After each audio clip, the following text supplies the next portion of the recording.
신종 코로나 때문에 지금 전 세계가 난리입니다.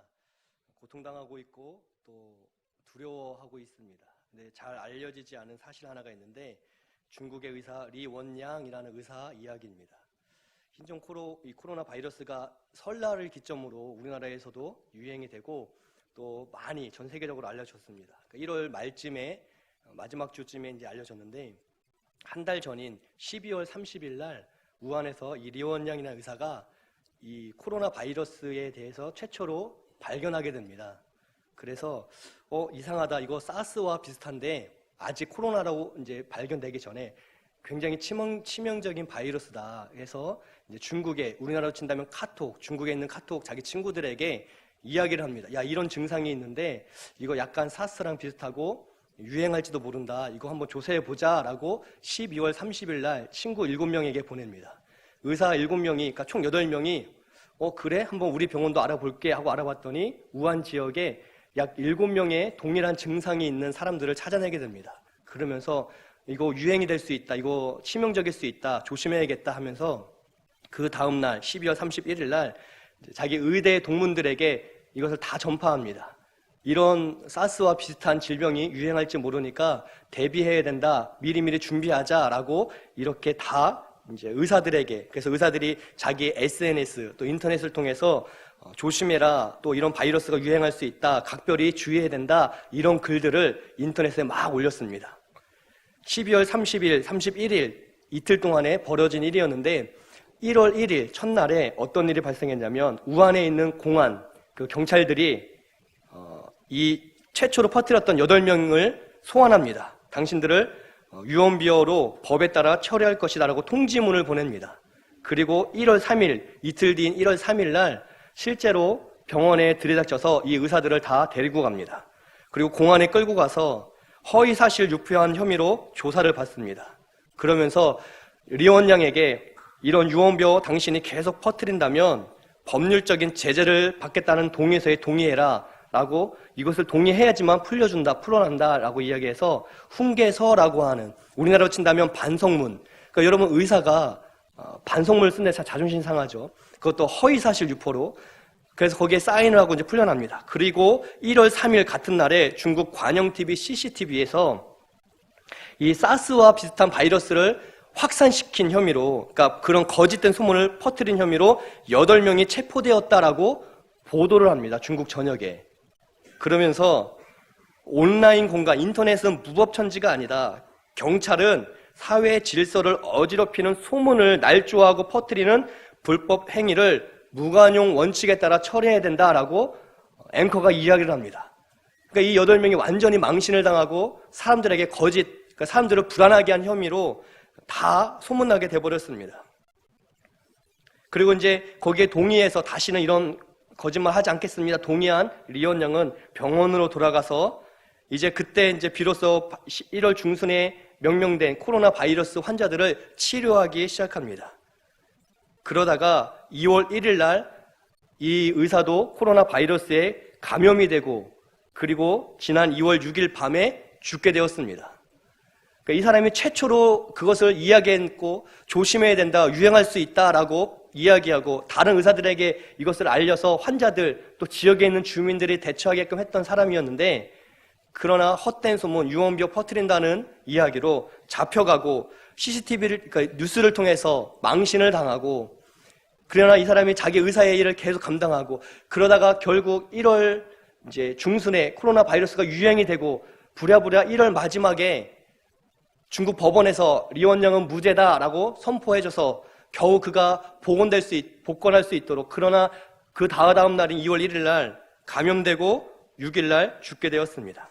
이 리원양의 경고에 조금만 더 신중하게 반응했다면, 우한성을 살펴보고 사실관계를 확인하고 TV 방송국이 이 사실관계를 정확하게 보도해서 주민들을 조심시켰다면 지금처럼 전 세계가 공포에 휩싸이지 않았을 것 같습니다. 수백 명이 적어도 죽지 않았을 것 같습니다. 이 리원양이 중국에 그런 경고를 한 것은 중국을 망신 주기 위함도 아니었고 또 그 사람들에게 협박하기 위함도 아니었습니다.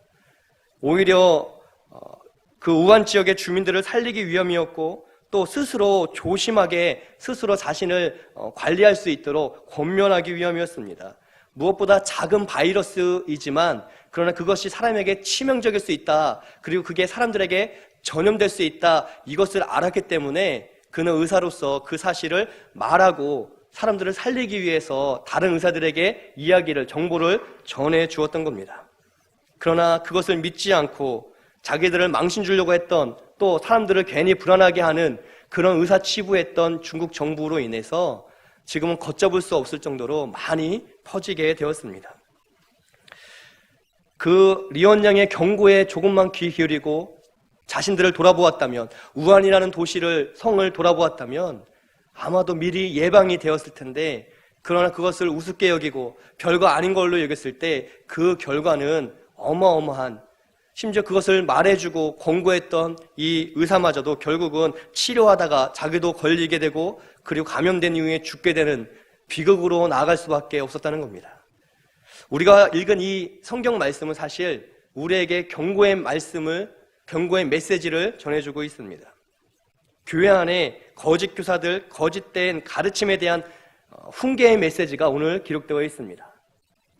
사람 사는 거 다 그렇지 어디에나 그런 거짓말하는 사람들, 거짓된 가르침들 있는 거지. 뭐 굳이 교회에서 그런 거를 잡아내려고 하는가, 뭐 그런 거를 굳이 끄집어내려고 하는가, 뭐 그런 거 그냥 별거 아닌 거 우리가 그냥 신경 안 쓰면 되지 라고 치부해도 되는데 왜 이걸 굳이 설교하고 가르치고 나눠야 되는가? 왜냐하면 성경에 엄중하게 이 부분을 기록하고 있기 때문입니다. 왜냐하면 별거 아닌 것처럼 보이는 바이러스 하나가 사람을 죽게 하는데, 이 별거 아닌 것처럼 보이는 거짓말 하나가, 잘못된 가르침이 교회랑 공동체를 병들게 할 수 있기 때문입니다. 그래서 성경은 우리에게 엄하게 이 거짓된 교사들, 거짓된 가르침에 대해서 경고하고 있고 또 우리에게 분명히 교훈하고 있습니다. 하나님께서 그렇게 우리에게 경고하신 이유는 우리를 미워하거나 또 우리를 망신 주기 위해서이 아니라 우리 영혼의 건강함을 위해서, 하나님을 믿는 교회의 거룩함을 위해서 하나님께서는 우리에게 하나님의 경고의 메시지를 허락해 주신다는 겁니다. 이 거짓 교사들이 그러면 어떤 사람들인가?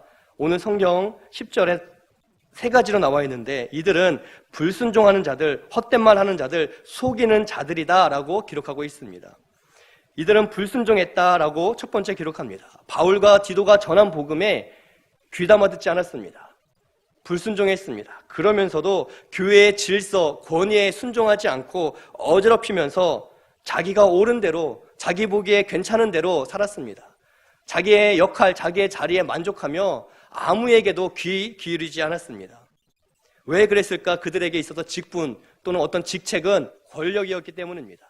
그것이 섬기는 직이어야 되는데 섬기는 게 아니라 나를 높이고 나를 드러낼 직이었기 때문에 그 부분에 있어서 누가 건드리고 누가 권면하면 발끈하고 싸우기에 바빴다는 겁니다.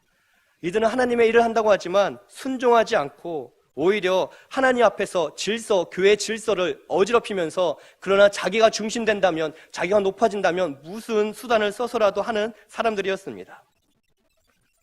균형과 조화는 없이 자기의 세력을 과시하고 또 자기를 내세우는 데만 온 마음을, 온 생각을 집중하는 사람들이었습니다. 또 이들은 헛된 말을 했다라고 기록하고 있습니다. 헛된 말은 허무한 말, 굳이 안 해도 되는 말, 원어를 본다면 생각 없이 닥치는 대로 말하다입니다. 그냥 닥치는 대로 말하는 사람들, 교회이지만 그냥 생각나는 대로 말하는 사람들, 그런 사람들이 거짓된 교사들이라는 겁니다. 이 헛된 말은요, 많이 볼 수 있습니다. 헛된 말은 어떻게 알 수 있냐면, 교회 안에서 내가 틀린 말 했냐 하는 사람들 다 헛된 말이라고 보시면 돼요. 내가 뭐 틀린 말 했냐, 그거 안 해도 되는 말, 하지 않아도 괜찮은 말. 쉽게 말씀드리면, 못생긴 사람이 있는데, 누가 봐도 못생겼는데, 야, 쟤 못생겼다. 야, 너 어떻게 그런 말 하냐? 왜 내가 틀린 말 했냐? 이게 헛된 말이라는 거예요. 쟤 못생긴 거 너도 인정하지? 나 인정한다. 너 못생긴 너도 인정하지? 그래, 나도 인정한다. 그런데 그 사람은 마음이 상하고 심령이 상하는, 그럼 난 사실을 말했을 뿐이다. 그거는요, 틀린 말은 아닌데 악한 말입니다. 틀린 말은 아닌데 안 해야 되는 말. 여러분, 사실을 말한다는 게요, 좋은 것도 있지만 굳이 말하지 않아도 될 부분들, 굳이 지적하지 않아도 될 부분들, 그러나 자신의 의로움, 자신의 어떤 높은 직위, 책임, 그것을 자랑하기 위해서 사람들에게 하지 않아도 괜찮은 말들, 한 사람의 연약함을 끄집어서 말하고 이야기하는 것, 불필요한 말들, 그것을 헛된 말이라고 합니다. 틀린 말은 아니지만 이런 헛된 말 우리는 조심해야만 합니다.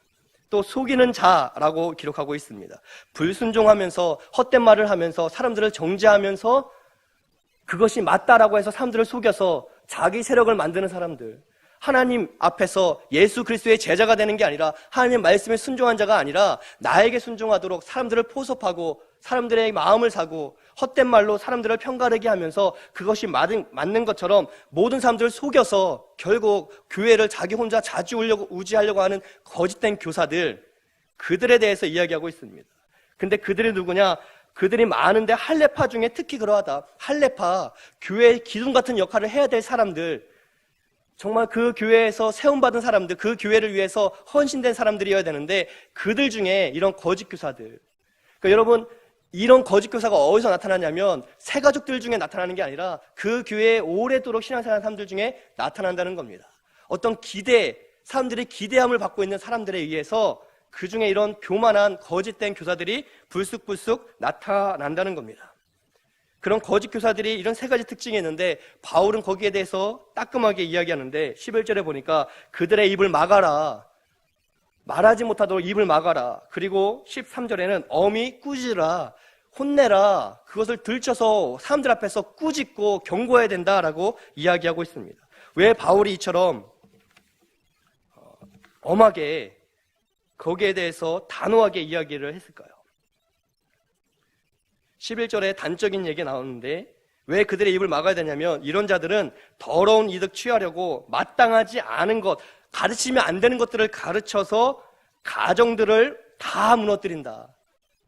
가정들을 넘어뜨린다. 무너지게 한다. 이야기를 하고 있습니다. 이 더러운 이득은 돈일 수 있고 명예일 수 있고 자존심일 수 있고 자기 영광일 수 있고 자기 이익일 수 있습니다. 중요한 건 자기의 이익 때문에 다른 사람 가정이 다 박살나도 아무 말을 짓거리고 헛소리를 하고 소문을 내는 사람들, 그래서 부모와 자녀가 원수되게 하고 형제와 자매가 넘어지게 하고 가족 간의 관계가 다 무너지게 하는 사람들이 바로 이 거짓 교사들이라는 겁니다. 이 일은 너무나 많이 일어나고 있습니다. 우리가 신앙생활을 하다 보면 한 가족의 이야기를 알게 됩니다. 부모와 자녀가 좀 소원한 관계에 있는 것을 알게 됩니다.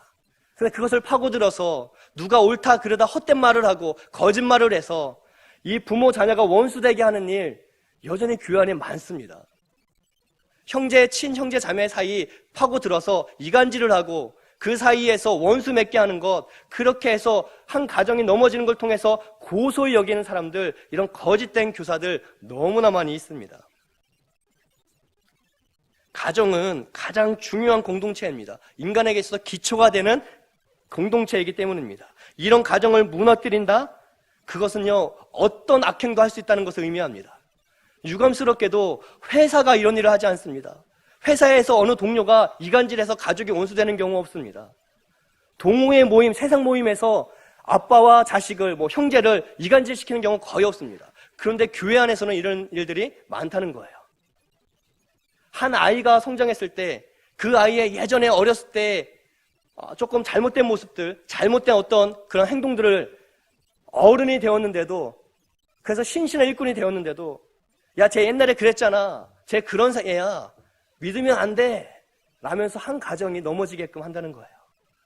새로운 소망을 이야기하는 게 아니라 넘어지게 하고 무너지게 하고, 또 부부 사이가 소원한 관계, 좀 서먹서먹한데 그것을 알고 저긴 남편이 문제라고, 저기는 아내가 문제라고 파고 들어가는 거예요.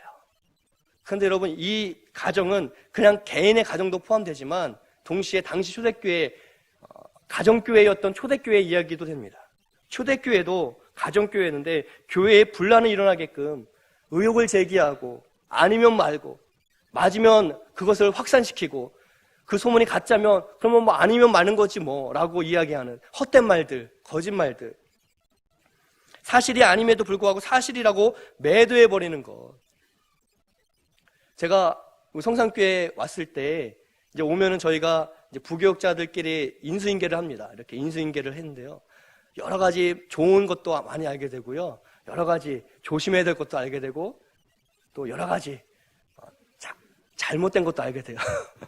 그 중에 하나가 뭐였냐면 퇴근하면 집에 가야 된다는 겁니다. 바로 퇴근 시간 되면. 왜 집에 가야 되냐? 이거 진짜예요. 왜 가야 되냐 했더니 불 켜지고 뭐 화요일 날 저녁 8시까지 있으면 왜 교회에 등 켜놓고 집에 안 가고 목회자가 전기세 낭비하냐 이런 말 하는 사람이 있대요. 제가 아직까지 못 찾았거든요. 못 찾았는데 그래서 그런 사람 조심해야 된다고 6시 땡 하면 집에 가야 된다는 거예요. 이게 좋은 교회인가요? 나쁜 교회인가요? 6시 땡 하면 집에 가라고. 언뜻 보면 좋은 교회 같은데 또 때때로 교회 사무실에서 조금 더 뭔가 준비해야 되는 때가 있는데 그러면 안 된다고 가야 된다고 이야기하시는 그런 제가 인수인계도 받았어요. 제가 그걸 보면서 헛된 말이죠.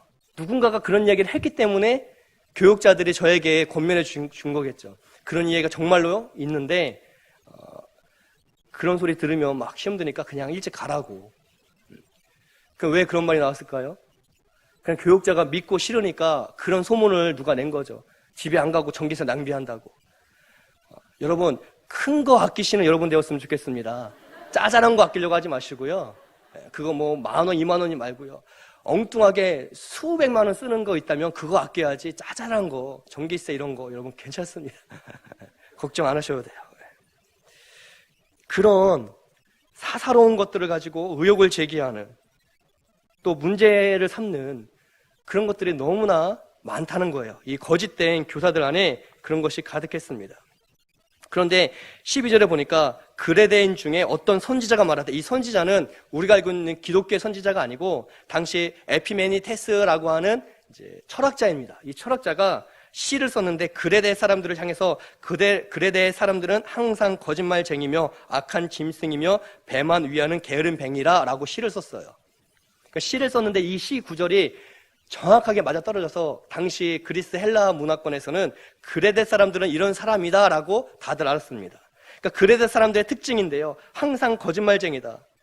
툭하면 거짓말한다. 왜냐하면 항구 도시 수많은 돈이 오가니까요, 사람 속이는 게 쉬웠습니다. 속여서 돈을 얻고 또 두 번째, 악한 짐승이다.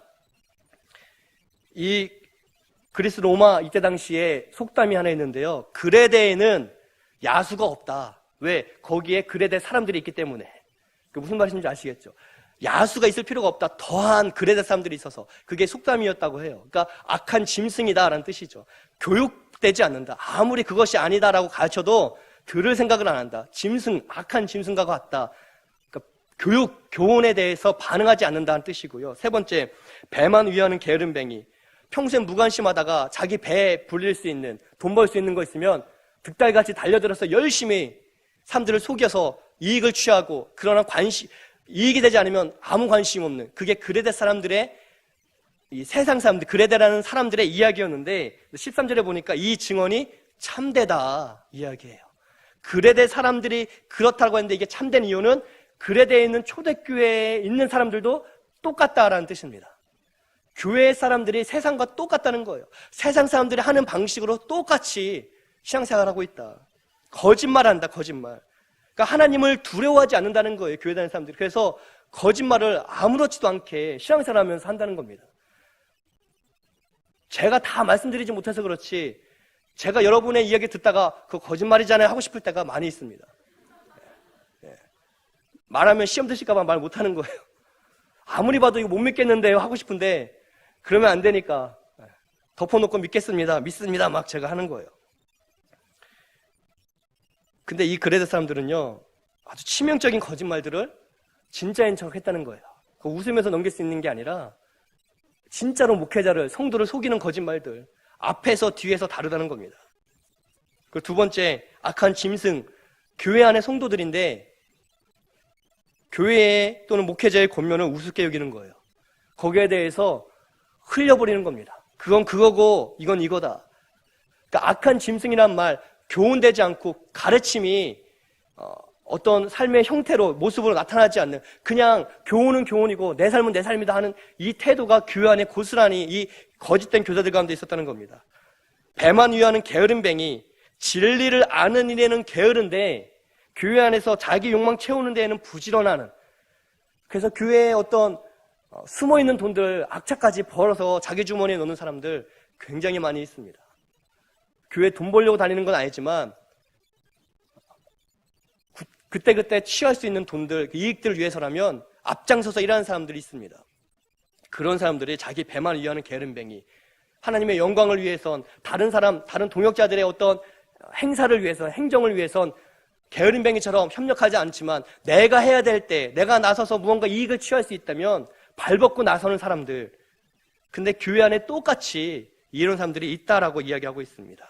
이런 거짓된 교사들, 거짓말 일들이 있을 때 그 입을 막아야 되고 엄히 꾸짖어야 된다라고 이야기를 해요. 왜? 그들을 쫓아내기 위해서 아닙니다. 그들을 벌하기 위해서 아닙니다. 그들에게 망신 주기 위해서 아닙니다. 13절에 그들을 꾸짖는 이는 그들로 하여금 믿음을 온전하게 하기 위해서, 잘못된 믿음이니까, 헛된 믿음이니까 그것을 이야기해주고 돌이킬 수 있도록, 구원받을 수 있도록, 회개하여 하나님 안에서 새로운 삶 살 수 있도록 잘못된 것을 지적하는 것이 교회의 역할이라는 겁니다. 교회 안에 오늘날 이 교훈의 역할이 사라져버렸습니다. 말해주는 역할이 사라져버렸어요. 또 두 번째, 14절에 보니까 이런 허탄한 이야기, 진리 배반하는 사람들의 명령을 따르지 않게 하려고, 거기에 사람들이 귀 기울이고 따라가니까, 세력화되니까 그러면 안 된다라고 말해주기 위해서 거짓 교사들의 입을 막아야 되고 잘못됨을 꾸짖어야 된다. 성경은 우리에게 분명히 이야기해주고 있습니다. 잘못이지만 그렇게까지 해야 되냐? 잘못인데 그냥 교회니까 조금 용서해주고 적당히 이야기해주면 되는 거 아니냐? 그래, 목회자가 사랑의 목회자인 거 아니냐? 그래야지 사랑이 있는 거 아니냐? 이건 영혼의 문제이기 때문에 그렇습니다. 여러분, 우리가 이 신종 코로나 바이러스 지금 우리 중에 한 명도 없잖아요. 근데도 두렵죠. 우리 안에 걸릴까봐. 그게 맞습니다. 그래야지 조금 과하다 싶을 정도로 스스로를 지켜야 안 걸리게 되는데요. 근데 영원한 생명을 지금 이야기하는 이 영혼의 문제는요, 그냥 적당히 괜찮아 라고 말할 수 없다는 거예요. 쫓아내려고 이러는 게 아니라 돌이킬 수 있도록 이야기하려고 이 죄의 문제를 이야기를 하는 겁니다. 근데 그 죄의 문제 지적받기가 싫어서 나가는 분들이 있죠. 사람들이 쫓아냈다라고 하는데 쫓아낸 거 아닙니다. 자기 스스로 그 죄된 모습 지적받는 게 싫어서 나아간 거죠. 거기에 대해서 우리가 분명한 기준을 갖고 있어야 됩니다. 성경은 그것을 우리에게 얘기해주고 있어요. 쫓아낸 것이 아니라 죄의 문제, 돌이킬 수 있도록 지적했을 때 누군가는 회개하고 돌이키지만 누군가는 그게 싫어서 나가는 사람들이 있어요. 우리 교회는 남자들도 식사조 설거지 합니다. 거의 우리 교회만 거의 합니다. 그거 싫어서 나가신 분도 있으세요. 왜 내가 남자인데 이거 해야 되냐고 저한테 이야기하신 분 있으십니다. 나가셨어요. 그 식사 설거지 자기 이름 넣었다고. 제가 쫓아낸 걸까요? 식사조에 쫓아내려고 이름 쓴 건가요? 아닙니다. 같이 교회를 위해서 한 번 설거지하면 11번 안 하니까 서로 도움되었고, 왜 11번 금방 오냐 하지 마시고요. 한 번 하면 10번 안 한다 생각하면요, 이거 은혜가 되는데 그걸 모르고 나가면서 무슨 이런 교회가 있냐고. 죄가 그렇다는 거예요. 죄가 지적당했을 때 회개하고 돌이키면 공동체 될 수 있지만 그 돌이키기 싫어서 나가신 분들 쫓아낸 거 아닙니다. 죄가 발각되니까 나아간 거예요. 우리가 그런 개념이 분명히 우리 안에 있어야 된다는 겁니다. 지금 그러면서 15절에 한 가지 더 이야기를 하고 있는데, 깨끗한 자에게 모든 것이 깨끗한데 더럽고 믿지 않는 자들은 아무것도 깨끗한 게 없고 마음과 양심이 더럽다 이야기하는데요. 이거 아주 단순한 이야기입니다. 이 이야기는 뭐냐면 정결 예식에 대한 부분인데요. 이 이방인들이었잖아요. 만지지 말아야 될 것들, 어떤 죽은 것들, 이런 더러운 것들을 만졌으면 깨끗이 손을 씻고 예배드리러 와야 되는데 장사하다가 오고 이렇게 온 거예요. 그걸 보고 사람들이, 이 거짓 교사들이 더럽다, 넌 경건하지 않다, 깨끗하지 않다, 어떻게 그럴 수 있냐라고 지적을 하는 거죠. 하나님께 나오는데 더러운 걸 만지고 나올 수 있냐. 근데 지금 바울 사도는 이야기하는 게 그게 더러운 게 아니라 마음이 깨끗하면 혹 그거 손 뭐 만지지 말 거 만졌어도 안 만졌으면 좋겠지만 안 만졌다면 그거 괜찮아. 예배 시간 하나님께 거룩한 깨끗한 마음을 예배드리는 게 더 중요해. 그런데 그걸 지적하는 사람들의 마음, 자기들은 거짓됨이 가득했는데 그 거짓됨은 꽁꽁 숨겨져 있고 겉으로 드러나기엔 손 씻고 깨끗하게 11조하고 주일 성수하고 봉사하고 그러나 마음은 하나님부터 떠난 바로 그 마음을 지적한 거예요. 여러분 들어오실 때 오늘 바깥에 손 세정기에 씻고 오셨습니까? 안 씻고 오신 분도 계시죠? 세상에 어떻게 손을 안 씻고 바이러스 전파되면 어떡하려고. 손 안 씻는 분들은요 일어나서 예배 드리십시오. 일어나서. 목회자가 이렇게 그 손 씻느냐 안 쓰느냐만 보고 그걸 지적하고 손 안 씻는 사람들은 여러분들은 저 위에서 따로 이렇게 모아서 예배드리고 손 씻으신 분들만 여기서 예배드리세요. 여기에만 이야기를 한다면 목회자가 아닌 거죠. 저거를 바르고 오신 분도 있고 안 바르고 온 분도 있어요. 근데 그걸 갖고 수근수근 할 것도 없습니다. 못 바르시면 못 바르는 거고 안 바르시면 안 바르는 거예요. 바르면 이게 손 세정기를 하면 좋지만 안 했다고 그것이 흠이 될 수는 없다는 겁니다. 교회 안에서. 하면 좋지만 안 하면 그런가 보다 하고 넘어가시면 돼요. 중요한 건 그런 문제를 통해서 그런 문제를 바라보면서 그것을 정죄하고 있는 마음이 있다면 그 마음이 지금 하나님 앞에서 악하고 더럽다고 성경은 이야기하는 겁니다. 우리가 정말 신경 써야 될 건 우리의 마음이 깨끗하고 거룩하고 그래서 때때로 어떤 부족함도 있고 연약함도 있지만 그런 하나님은 우리의 마음이 정말 하나님 앞에서 거룩하다면 괜찮아. 그 손 세정제 혹 못했더라도 하면 좋지만 못했더라도 하나님께 예배드리는데 큰 지장 없어. 같이 예배드리자. 이게 하나님의 마음이라는 거예요. 우리가 교회 안에서 어떤 일을 할 때 그 일의 어떤 현상을 보고 이야기하는 게 아니라 그 일을 하기에 우리의 마음이 어떠한가를 먼저 살펴보기를 하나님은 이야기해 주고 있다는 겁니다. 여러분도 그렇습니다. 여러분 스스로가 목회자만 그렇게 하는 게 아니라 여러분 스스로가 왜 저 사람은 손도 안 씻고 왜 저 사람은 손 세정도 안 하고 그렇게 서로가 서로를 바이러스 취급하면 안 된다는 거예요. 손을 세정제를 하면 좋지만 혹 못하면 권면해주고 같이 하자라고 하고 혹 그래도 안 하신다면 그냥 그런가 보다 하고 우리는 하나님께 예배드리기에 나오는데 마음을 모으면 된다는 거예요. 교회는 어떤 일은 거룩하다, 어떤 일은 거룩하지 않다, 어떤 일은 깨끗하다, 또 어떤 일은 깨끗하지 않다를 정해놓고 일하는 곳이 아니라 어떤 일을 하는 우리가 거룩한 사람 되는 것을 가르쳐주고 권면해주고 돕는 곳이라는 겁니다. 우리가 거룩한 사람이 먼저 되는 게 중요하지 이 일을 하면 거룩하고 이 일을 하면 거룩하지 않다라고 하는 건 잘못된 기준이라는 거예요. 이런 거짓 교사들 가르침 앞에서 우리는 그러면 어떻게 이들에게 훈계해야 하는가? 같은 방식으로 싸우는가? 아닙니다. 9절에 이 일을 위해서 먼저 해야 될 게 믿음 말씀의 가르침을 그대로 지키면서 하나님의 말씀에 내가 순종하면서 그 바른 교훈, 하나님의 말씀을 통한 교훈을 가지고 권면도 하고 때때로 책망도 하는 것, 그것이 성경적이라는 겁니다. 내가 보기에 옳지 않기 때문에 지적하는 게 아니라 하나님 보시기에 하나님의 말씀 앞에서 옳지 않은 마음, 행위라면 그것을 지적하고 권면하고 권면이 통하지 않으면 책망하며 나아가는 것, 그래야 교회가 건강해질 수 있다는 거예요. 하나님은 지금 우리에게 이 바른 교훈으로 나를 지키고 또 우리 성도를 지키고 교회를 지키기를 원하신다는 겁니다.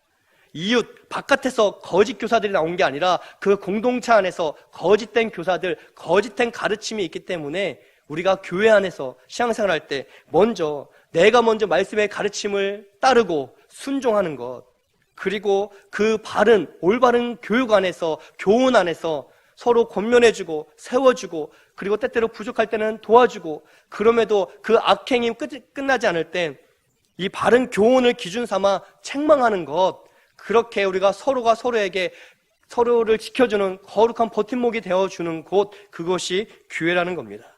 또한 어떤 행위를 통해서 사람을 판단하기 전에 우리의 마음이 깨끗한가, 내 마음이 하나님 앞에서 정결한가, 손발이 정결한 것 중요하지만 정말 내 안에 성결한 그런 어떤 거룩의 마음이 있는가, 또 성령께서 정말 내 중심 되시는가, 그것을 살펴보는 것, 그것이 중요하다는 겁니다.